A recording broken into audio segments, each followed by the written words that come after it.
Trump 2.0 आने के बाद अब अमेरिका और रूस के बीच में युद्ध होगा। बातचीत दुनिया भर में बहुत सारी इस मसले पर चल रही है कि क्या ऐसा हो सकता है, क्योंकि कहीं ना कहीं अब अमेरिका जो है वो रूस को आंख दिखाता हुआ नजर आ रहा है। और अगर ऐसा होता है तो दुनिया भर में क्या सिचुएशंस होंगी, उन सभी मुद्दों पर बातचीत करने के लिए मेरे साथ है अंतरराष्ट्रीय मामलों के एक्सपर्ट कर्नल देवानंद गुर्जर, और कहीं ना कहीं देश की बहुत लंबे वक्त तक सेवा करने के साथ ही फॉरेन मामलों पर, अंतरराष्ट्रीय मामलों पर पैनी निगाह बना के रखते हैं। सर, जिस तरीके से डोनाल्ड ट्रंप 2.0 आए हैं, काफी अटैकिंग मोड पे दिख रहे हैं, बिल्कुल भी डिफेंसिव खेलने को तैयार नहीं है। और ऐसे में चीन के अलावा एक आंख वो रूस को भी दिखा रहे हैं। दुनिया भर में चर्चा हो रही है कि क्या अमेरिका और रूस वॉर में जाने वाले हैं। क्या मानना है आपका? आपकी फोरकास्टिंग क्या कहती है? देखिए, सबसे बड़ी बात मैं ये रूस और अमेरिका का, देखिए आज तक चाइना उनका कभी दुश्मन नहीं था, एक तरह मेन टारगेट नहीं था। आज से पहले से रूस पब्लिक यूएसएसआर और अमेरिका दो ही ये ब्लॉक्स हुआ करते थे।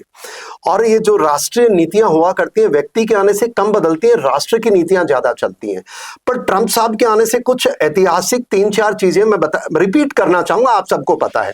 पहली बात, उन्होंने आते ही कहा कि जो उनके मैक्सिको का, देखिए अमेरिका और रूस का दोनों के बॉर्डर अगर आपको पता हो 2.5 किलोमीटर का फासला ही है। और आज के दिन तो वो बर्फ से ढक गया नॉर्थ पोल पे अलास्का। और अगर याद हो, अलास्का इन्होंने रूस से, यूएसएसआर से कभी खरीदा था। और वो जो आइलैंड के बीच की जो दूरी है 2.53 किलोमीटर, ज्यादा दूरी नहीं है। ये पहले मैं आपको दर्शकों को बता दूं, तो ये बहुत नजदीक है। जैसे हम और चीन वैसे ये पड़ोस हैं, और वैसे लगता है कि बहुत दूरी पे है। अभी जो ट्रंप ने पहला काम किया, आते ही इमरजेंसी लगाई साउथ बॉर्डर के ऊपर, वो मैक्सिको के साथ। ये इमरजेंसी, पहला इसका मकसद है कि इलीगल इमिग्रेंट्स वो रोकना चाहते हैं। मैं उनके साथ हूं, क्योंकि किसी भी देश में इलीगल इमिग्रेंट्स आएंगे तो उसके देश की सिक्योरिटी को खतरा होते हैं। जैसे भारत के अंदर रोहिंग्या आए, भारत के अंदर बांग्लादेशी आए, ये हमारे लिए खतरा है। तो मैं उनका समर्थन करता हूं। पर इसके साथ इन्होंने इस फैसले के साथ एक और बात कही, पैनामा कैनाल को मैं टेक ओवर करूंगा। मैं आपको बता दूं, पैनामा कैनाल 1905 में अमेरिका ने बनवाई थी, और ये अमेरिका के ही कंट्रोल में थी 1977 तक। 77 में अमेरिका ने इनको हैंड ओवर कर दी। पैनामा को तुम चलाओ, खाओ पियो, थोड़ा पैसे कमाओ। दुर्भाग्य से चीन इन्वॉल्व होता है, और जो अंतरराष्ट्रीय अपना ट्रेड रूट के मामले से चीन ने वहां पर कब्जा करना शुरू कर दिया। तो इन्होंने बोला मैं कब्जा करूंगा, ये नहीं बोला कोशिश करूंगा, लूंगा। वेरी क्लियर कट इनके डायरेक्शंस हैं।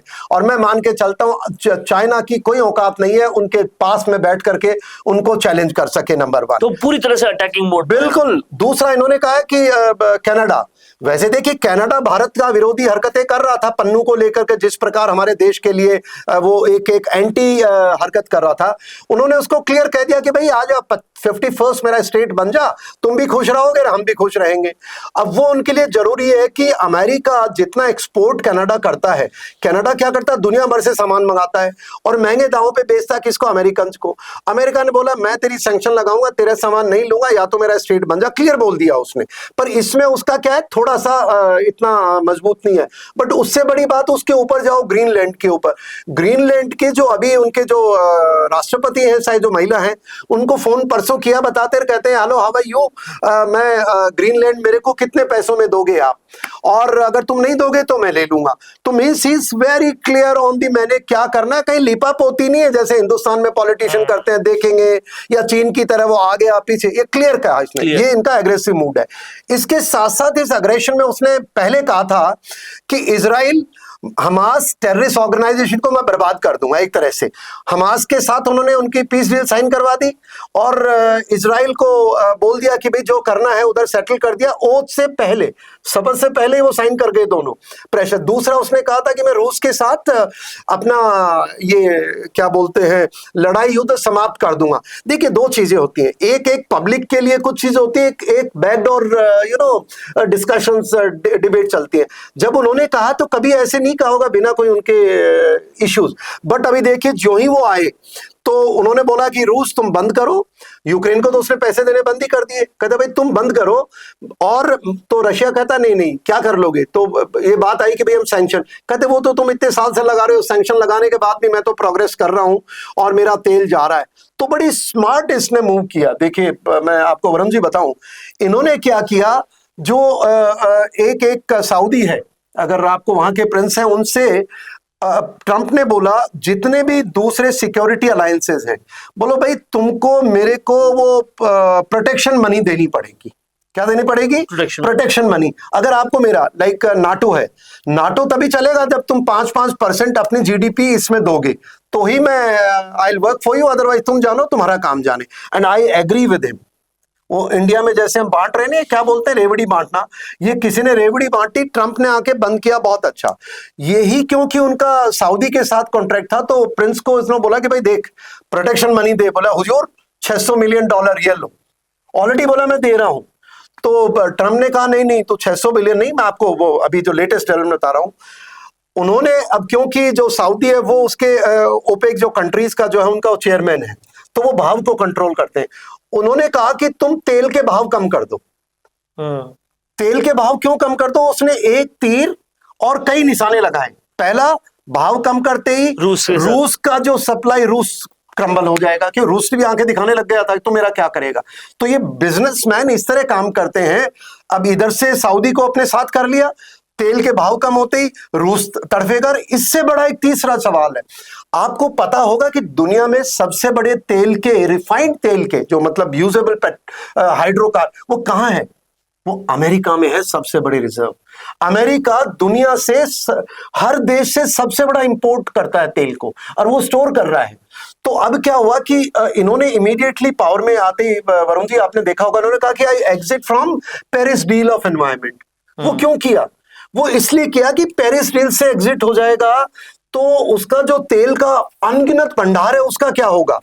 अब यहां पर उन्होंने सऊदी का बोला भाव कम कर, भाव कम करते ही इसका तेल, सऊदी का तेल बिकेगा, तो भारत भी रूस से क्यों लेगा? आप बताओ। न भारत रूस से लेगा, और ईरान को वैसे ही उसने बर्बाद करना है, और सस्ते करते ईरान से फिर और कोई नहीं लेगा। तो ये जो तो कहीं ना कहीं रूस को बर्बाद करने का तो पूरा प्लान बनाया लिया है। बिल्कुल। तो और क्या उसके बाद कुछ ऐसा हो सकता है कि दोनों के बीच में युद्ध हो जाए? नो नो नो, देखिए मैं रूस की आपको अब आता हूं। मैं ये आपको परिपेक्ष बताया मैंने, आपने सही किया मुझे रोका। अब क्या है कि रूस के नजरिए से, रूस पहले से कह रहा था अमेरिका को, नाटो को, कि तुम मेरे को छेड़ो मत। देखिए रूस कहीं गलत नहीं है। ये जो युद्ध की यूथ ने शुरुआत की है वो इसलिए की है कि करीब 90s में एक अमेरिका ने, 2006 आई थिंक, मुझे एग्जैक्ट याद नहीं है, अमेरिका ने अश्योर किया था कि भाई हम आपके बफर स्टेट्स को कभी भी नाटो का हिस्सा नहीं बनाएंगे, and we will have buffer state. पर जब ये बफर स्टेट को तोड़ करके पिछले दौरान यूक्रेन को ये मेंबरशिप देने का इन्होंने प्लान किया नाटो का, तो रूस को चिंताएं वाजिब थी। युद्ध शुरू हुआ। पहले तो डीप स्टेट वाले, ये डेमोक्रेट्स का काम यही है, शांति, न तो चैन से वो रहते हैं ना किसी को रहने देते हैं वरुण जी। और वो हर जगह इस तरह, इनका एक नेगेटिव इंपैक्ट है कि वो रावण की तरह छेड़ते रहो, पब्लिक को मरवाते रहो और खुद भी मर जाओ एक दिन। लकीली अब ट्रंप ने क्या बोला है, देखिए भाई, तो जब रूस ने इनको बोला, रशिया ने, कि भाई तुम जिस दिन मेरे को, तुम्हारे जो हथियार है, अगर तुम मेरे साथ ये इस्तेमाल करेगा लॉन्ग रेंज वेपन, तो मैं तुम्हारे अगेंस्ट हमला करूंगा। और वो चुनाव के पहले यूक्रेन को दे दिए, किसने? वो बिडेन ने, क्योंकि बिडेन ये चाहता था कि कैसे, और उन्होंने बहुत बड़ा पैसा दिया उनको, ये चाहता था कि ये स्ट्राइक करे और रूस उसके बदले हमारे करे और हम जीत जाएं। पर वो हुआ नहीं। रूस बड़ी मैच्योरिटी से काम किया, पर रूस डर भी नहीं रहा है। तो अब क्या स्थिति है कि क्योंकि ट्रंप पावर में आते, उन्होंने कहा कि no foreign aid, protection money बिना कोई मैं किसी को नहीं दूंगा, और जो पहले दिए वो भी उन्होंने कैंसिल कर दिए, विद होल्ड कर दिए। तो अब यूक्रेन ज्यादा दिन तड़फ रहेगा, और रूस को भी बोला है, तो रूस जैसे कह रहा था तो मेरा क्या बिगाड़ देगा, तो इनडायरेक्टली तेल का भाव, अब Russia will come on the mother earth. तो रूस और अमेरिका का कोई युद्ध की संभावना नहीं है। यूक्रेन का युद्ध तय है, रुकना समय लग सकता। देखिए अब यूक्रेन में एक एंगल और आ गया है। अमेरिका ने बोला है कि भाई तुमको खरीदना मेरे से तेल खरीदो, जब आप देखो ना सर्दियों में जब वो गैस बंद हुई, रूस की जब गैस बंद हुई, यूक्रेन ने बोला मैं नहीं आने दूंगा, तो बेचारे बहुत सारे देशों को दिक्कत हुई है। अब यूरोपियन यूनियन को, नाटो कंट्रीज को ये क्लियर हो गया कि भाई अमेरिका तुम्हारी मदद फ्री में नहीं करेगा, वो नहीं करेगा, तो अब वो इकट्ठे हो रहे। पर रूस का मुकाबला कोई नहीं कर सकता बिना अमेरिका के। और बड़े लेवल पे मैं मानता हूं पुतिन एंड अपना इसका विजिट भी शायद उनकी शेड्यूल की हुई है, दूसरी विजिट रशिया की है इनके ट्रम्प साहब की। तो मैं मानता हूं ये युद्ध रुकने वाला है।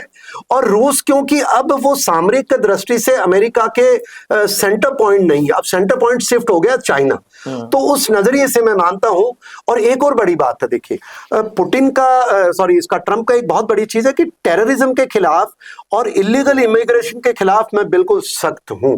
तो ये चीज में रूस कहीं भी उनके बीच में टारगेट में नहीं आता है।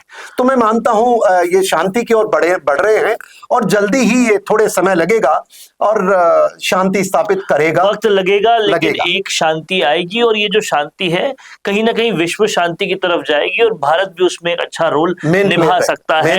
ये कहना है कर्नल देवानंद गुर्जर का और बहुत हद तक बहुत सारी पिक्चर साफ करती है। ऐसे ही अंतर्राष्ट्रीय मुद्दों पर हम बहुत क्लियरली पूरी पिक्चर आपके साथ में लाएंगे और सर जैसे विद्वान हमारे साथ लगातार आते रहेंगे। देखते रहिए संवाद, क्योंकि ये संवाद है भारत का, भारत के लिए। नमस्कार सर, बहुत बहुत शुक्रिया। थैंक यू वरुण जी, धन्यवाद। पॉडकास्ट सेटअप्स तो मिल रहे हैं लेकिन एंकर नहीं है। पॉडकास्ट सेटअप और एंकर मिल गया तो एडिटिंग नहीं है। पॉडकास्ट सेटअप भी मिल गया, एंकर भी मिल गया और एडिटिंग भी मिल गई, लेकिन उसे अपलोड करने के लिए अच्छी व्यूअरशिप वाला चैनल नहीं है।